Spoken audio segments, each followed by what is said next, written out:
FBI officer ये देखकर परेशान थे कि जिस जेल में किसी कैदी को खुला भी छोड़ दिया जाए वो फिर भी वहां से भाग नहीं सकता। वहां अथॉरिटीज की नाक के नीचे से 3 प्रिजनर्स आखिर कैसे भाग निकले। सबसे हैरानगी की बात तो ये थी कि अगले 10 घंटों तक जेल अथॉरिटीज को कैसे उनके भागने की जर्रा बराबर भी भनकना पड़ सके। ना सिर्फ FBI बल्कि US की 3 टॉप लेवल एजेंसीज भी इस केस को सुलझाने में अपनी एड़ी चोटी का जोर लगा चुके थे। जी हाँ दोस्तों, हम बात कर रहे हैं एक ऐसे जेल ब्रेक की जो पिछले 60 सालों से सिर्फ उलझा हुआ ही नहीं बल्कि दुनिया के लिए अब एक मिस्ट्री भी बन चुका है। फबूंदी की वीडियोस में एक बार फिर से वेलकम करते हैं हम आपका। नाजरीन, पैसिफिक ओशन में मौजूद ये छोटा आइलैंड है तो सिर्फ 22 एकड़ पर फैला हुआ, लेकिन यहाँ दुनिया के खतरनाक मुजरिमों को रखा जाता था। अल्काट्राज के नाम से फेमस ये आइलैंड समुंदर में ही एक बहुत बड़े पत्थर पर बना हुआ है। इसी वजह से इसको द रॉक भी कहा जाता है। एक तो ये आइलैंड दूर दूर तक ओशन से घिरा हुआ है, दूसरा एक्स्ट्रा प्रोटेक्शन के लिए इसके गिर्द 15 फुट ऊंची फेंस भी खड़ी की गई है। जिन सार्जेंट्स की 24/7 मॉनिटरिंग के साथ साथ, क्योंकि ये पैसिफिक ओशन की ओपनिंग में मौजूद है, तेज हवाएं और ऊंची लहरें इस आइलैंड को हमेशा घेरे रखती है। इन सब कंडीशंस को देखते हुए 1934 में इसको फेडरल प्रिजन डिक्लेयर कर दिया गया, जहां हद से ज्यादा सिक्योरिटी दी जाती थी। इन शॉर्ट, यहां अगर कोई एक बार आ गया तो खुद से निकलना किसी भी सूरत मुमकिन नहीं था।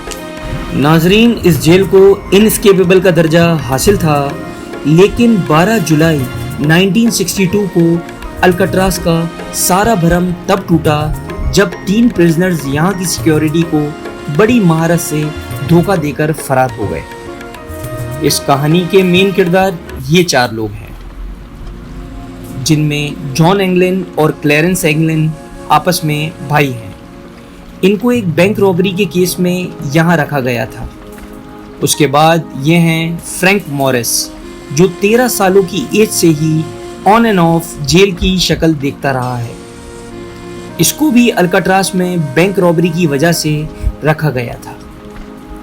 आखिर में ये एलन वेस्ट, जो पहले भी कई बार दूसरे जेलों से भागने की कोशिश कर चुका है। इसी वजह से इसको मैक्सिमम सिक्योरिटी के लिए अल्काट्राज में रखा गया। दोस्तों, एलन वेस्ट इस जेल में काफ़ी अरसे से हैं, इसी वजह से इसको जेल के कंपाउंड के बारे में दूसरों से ज़्यादा मालूम है। अल्काट्राज से भागने का आइडिया सबसे पहले 1960 में एलन वेस्ट ने ही अपने इन साथियों को बताया था। एलन वेस्ट ने जेल के ब्लॉक बी में एक लूपहोल भी तलाश किया था, जहां से इनका भागना शायद किसी हद तक मुमकिन था। अब मसला ये था कि ये चारों लंच ब्रेक वगैरह में मिलते तो थे, लेकिन इनके सेल्स ब्लॉक बी में नहीं थे। ये चारों कोशिश में लगे रहे कि इनको ब्लॉक बी में शिफ्ट कर दिया जाए। खुशकिस्मती थी इनकी कि जेलर ने इनको ब्लॉक बी में शिफ्ट कर दिया, और वो भी एक दूसरे के बराबर में। इनका पहला टारगेट तो पूरा हो चुका था। चारों प्रिजनर्स एक साथ ब्लॉक बी में शिफ्ट हो चुके थे। अगले 2 सालों तक ये अपने अपने सेल्स के अंदर क्या खिचड़ी पकाते रहे, इसकी किसी को कानो कान खबर ना पड़ी। 12 जुलाई 1962 को रूटीन के मुताबिक सुबह के 7 बजे थे। जेल स्टाफ तमाम प्रिजनर्स को उठाने के लिए निकले। असेंबली में काउंटिंग की गई तो इनमें से 3 प्रिजनर्स मिसिंग थे। जब जेल स्टाफ ने तमाम सेल्स को दोबारा से चेक किया तो ब्लॉक बी में एंगलिन ब्रदर्स समेत फ्रैंक मॉरिस को अपने ही बेड पर सोया हुआ पाया।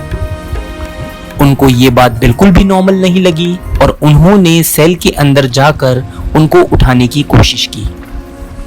इसी दौरान वो क्या देखते हैं कि तीनों सेल्स के बेड पे सिर्फ डमी हेड्स पड़े हुए थे।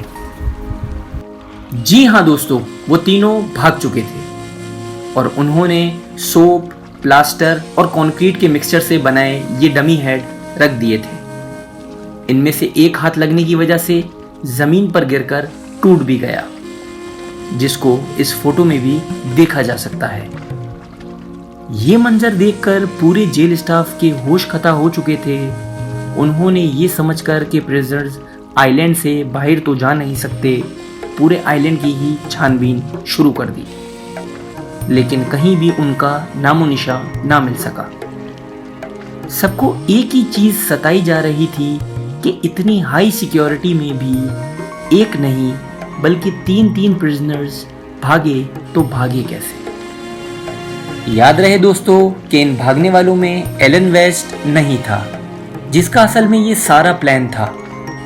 इन्वेस्टिगेशन टीम बुलवाई गई और एफबीआई को भी ये रिपोर्ट किया गया और ये देखा गया कि तीनों अपने सेल की दीवार में लगे छोटे वेंट को तोड़कर बाहर निकले हैं।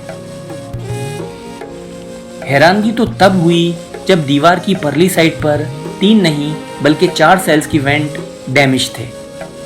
जी हाँ, ये चौथा वेंट एलन वेस्ट के सेल का ही था, जो किसी वजह से अपने वेंट से बाहर निकलने में नाकाम रहा था। एलन वेस्ट को अब अच्छी तरह मालूम पड़ चुका था कि उसके बचने का कोई चांस नहीं, लिहाजा उसने इसी बात पे अपनी भलाई मानी कि इन्वेस्टिगेटर्स को सारा प्लान बता देना चाहिए। यही एलन ने एतराफ़ किया था कि सारा प्लान असल में उसी का ही था। उन्होंने ये डमी हेड्स बनाए थे और इसमें लगे बाल उन्होंने जेल के अंदर हेयर कट के दौरान ये चुराए थे। चारों सेल्स की बैकवॉल पे एक छोटा वेंट था जिसका साइज 5 बाय 9.5 इंच था। एलन को इन सेल्स का लूपहोल मालूम था क्योंकि वो जेल की मेंटेनेंस में भी काम कर चुका था। उसको मालूम था कि इसकी दीवारें सिर्फ 6 इंच मोटी हैं और वेंट के सुराख को आसानी से बड़ा किया जा सकता है। 6 महीनों से चारों प्रिजनर्स मौका ढूंढकर इस वेंट के गिर्द सुराख करते थे। वो किचन से चुराए हुए चमचों की मदद से ये काम करते थे, जबकि आखिर में इन्होंने जेल के वैक्यूम क्लीनर की मोटर से एक ड्रिल मशीन भी बनाई थी। वो इस खुदाई को सीक्रेट रखने के लिए इसके आगे अपने म्यूजिकल इंस्ट्रूमेंट या फिर कोई सामान रख देते थे। ये सारा काम खास तौर पर म्यूजिकल आर के दौरान किया जाता था, जब जेल ब्लॉक में काफ़ी शोर शराबा होता है। वेंट एक कॉरिडोर में निकलता है जहाँ कोई सिक्योरिटी नहीं थी। यहाँ से एक ड्रेन पाइप सीधा ब्लॉक की छत पर जाता है, जहाँ वो अक्सर मेंटेनेंस के लिए काम करते थे। अल्काट्राज में प्रिजनर्स को बिजी रखने के लिए उनसे मेंटेनेंस का काम करवाया जाता था। ये चारों प्रिजनर्स भी मेंटेनेंस करने छत पे जाया करते थे और इस बहाने वो अपने भागने के प्लान के लिए हर छोटी से छोटी चीज़ का जायज़ा भी लेते थे। छत से वो एक और पाइप का यूज़ करके नीचे उतरे और फिर आइलैंड की 15 फुट बड़ी फेंस को टाप कर भाग निकले। जहाँ सिक्योरिटी ना होने के बराबर होती है, वहाँ से इनको एक गाड़ी और कपड़े चुराने थे। अल्काट्राज के गिर्द सारे मेन लैंड्स पर छानबीन की गई, लेकिन कहीं से भी चोरी या रॉबरी की कोई रिपोर्ट नहीं हुई। इम्पॉसिबल सिक्योरिटी को चकमा देकर भागने वाले प्रिजनर्स को समुंदर निकल गया, या फिर एलन वेस्ट की कहानी भी एफबीआई को चकमा देने के लिए बनाई गई थी। उन तीनों का कहीं कोई नामो निशान नहीं मिल रहा था। ब्लॉक बी की छत पे मौजूद फुटप्रिंट्स, जहां ये सारी चीज़ें बनाई गई थी, वो सीक्रेट वर्कशॉप और जिस पाइप पर लटक कर वो नीचे उतरे थे, उस पर पैरों के निशान देखकर तो वेरीफाई हो गया था कि एलन वेस्ट की कहानी झूठी नहीं है। अब एफबीआई के साथ साथ coast guard bureau of prison, US marshal service को भी इस केस में शामिल करके समंदर में प्रिजनर्स को ढूंढना शुरू कर दिया गया, पर उनको कहीं भी ना प्रिजनर्स मिले और ना ही कोई राफ्ट या फिर लाइफ जैकेट। ये पुलिस केस से हटकर अब एक मिस्ट्री केस बनने जा रहा था। अगले 4 दिनों में कोस्ट गार्ड को तैरता हुआ लकड़ी से बना एक पैडल मिला, जो कि माना जाता है उस राफ्ट का ही पार्ट है। उसके बाद रेनकोट से बने 2 बैग्स भी मिले, जिसमें प्रिजनर्स का पर्सनल सामान जैसे कि फैमिली फोटो और लेटर वगैरह मौजूद थे। इससे ये अंदाज़ा लगाया गया कि तीनों प्रिजनर्स जिंदा मेनलैंड पर नहीं पहुंचे, क्योंकि ये आइटम्स ऐसे हैं जिनको कोई भी प्रिजनर आसानी से नहीं छोड़ता। कोई भी डेड बॉडी 2 दिनों के बाद पानी के सरफेस पे फ्लोट करने लगती है, लेकिन अगले कई महीनों तक इन्वेस्टिगेशन टीम को ना कोई बॉडी मिली, ना कोई बॉडी पार्ट। एक थ्योरी ये भी है कि तीनों प्रिजनर्स राफ्ट से नहीं तो स्वयं करके मेनलैंड पहुंच गए होंगे, क्योंकि 1962 में एस्केप के बाद FBI ने एंगलिन ब्रदर्स की फैमिली पर कड़ी नज़र रखी हुई थी। उनके एक भतीजे डेविड विटनर ने FBI को बताया कि जॉन और क्लेरेंस के बड़े भाई ने मौत के वक्त अपनी बहनों को बताया कि उनके भाई सही सलामत मौजूद हैं और वो उनके साथ कांटेक्ट में हैं। कई फैमिली मेम्बर्स ने FBI को ये भी बताया कि फैमिली में छोटे बड़े दिन पर दो खवातीन अजीब से मेकअप में देखी गई हैं, जो शायद जॉन और क्लेरेंस ही भेष बदल कर आते हैं। लेकिन उसके बाद वो दोनों खवातीन कभी नज़र नहीं आई। इसके अलावा एस्केप के 15 सालों के बाद एंगलिन ब्रदर्स के कज़न ने ब्राज़ील में दोनों भाइयों को एक क्लब में देखा और उनकी फ़ोटो भी कैप्चर कर ली। उनकी फैमिली का भी यही मानना है कि ये एंगलिन ब्रदर्स हैं, लेकिन US मार्शल सर्विस के इन्वेस्टिगेटर का मानना है कि इस फ़ोटो में जो शख्स दिख रहे हैं इनकी एज एंगलिन से मैच नहीं होती है। ये आखिरी बार था जब एंगलिन ब्रदर्स के ज़िंदा होने की कोई खबर मिली थी। इसके बाद आज तक इनका कोई अता पता नहीं चल सका।